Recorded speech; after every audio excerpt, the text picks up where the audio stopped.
Hello అండి. నేను doctor Teja పల్మనాలజిస్ట్‌ని. World క్లబ్‌లో తేజ పాలిక్లినిక్‌లో కన్సల్టెంట్‌గా వర్క్ చేస్తున్నాను. వరల్డ్ లంగ్ డే సందర్భంగా మీకు కొన్ని ఇంట్రెస్టింగ్ ఫ్యాక్ట్స్ చెప్దాం అనుకుంటున్నాను.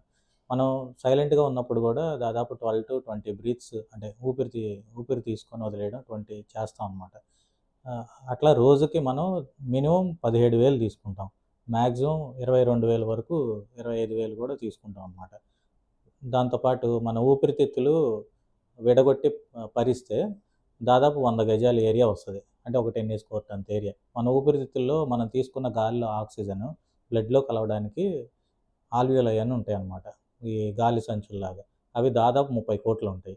దాంతో పాటు ఇప్పుడు గాలి బ్లడ్‌లోకి ఆ గాలి సంచుల ద్వారా చేరడానికి గాలి గొట్టాలుంటాయి. ఆ గొట్టాలు ఒకదాని తర్వాత ఒకటి భరిస్తా ఉంటే 2,400 కిలోమీటర్లు వస్తది.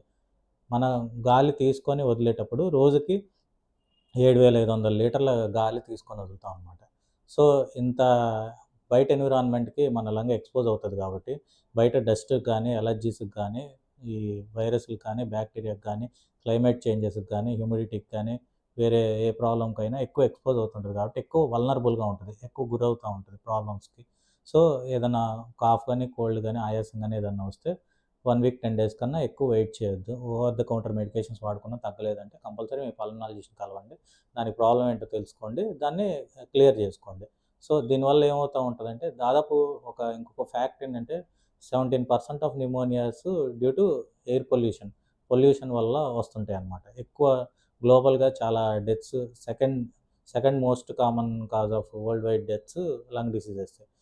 టోటలు టాప్ 10లో మనం మొత్తం కౌంట్ చేసుకుంటే దాదాపు 30% ఆఫ్ డెత్స్ లంగ్ డిసీజ్ వల్ల అవుతాయి. ఆస్మా వల్ల గానీ, న్యూమోనియా వల్ల గానీ, టీబీ వల్ల గానీ, సీఓపీడీ అని ఉంటది. దానివల్ల గానీ, దేనివల్లైనా వస్తా ఉంటాయి. చాలామంది ఏమనుకుంటా ఉంటారంటే స్మోకింగ్ వల్ల ఈ లంగ్ ప్రాబ్లమ్స్ వస్తాయనుకుంటారు.